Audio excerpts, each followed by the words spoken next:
This is your real estate update for the Space Coast. Looking back in July, we're in the middle of the summer market.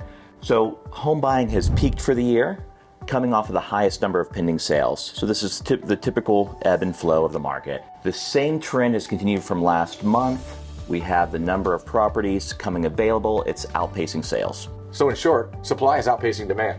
Buyers really have more choices. Yes, for sure. So we're seeing the pace of the rising inventory. It's finally starting to slow down a little bit. Last month, it was only up 2.8%. The months prior, it was like 5% and higher. Yeah, but when we compare this to the same time last year, inventory is up 80%, which definitely means buyers have a lot more to choose from. A lot of choices, and they're getting more affordable. In July, 57% of all the homes in Melbourne had price reductions. In June, this number is slightly lower, 53%. This could be a leading indicator of where pricing is headed in certain areas.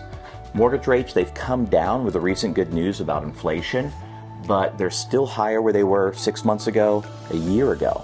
Yeah, but they're in the sixes now, so if they stay there, we still may see a little bit more activity coming along. They may drop, but right now we're in the mid-sixes, which is a good rate. Yeah, so if rates keep falling, then we could see some more buyer demand. I agree. So we're still seeing somewhat of a robust market with properties that are marketed correctly, priced correctly.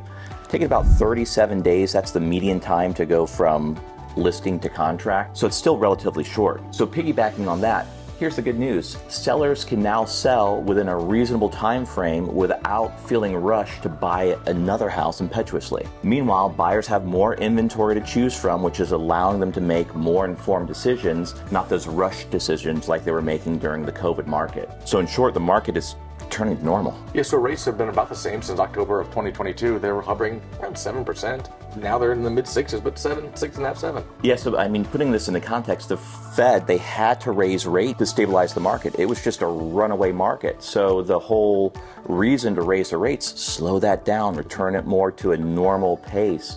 And with this market, with the current inventory, I expect we're going to be in this environment for about the next 2 to 3 years. Yeah, maybe, but then, I mean, you still see buyers that are trying to time the market.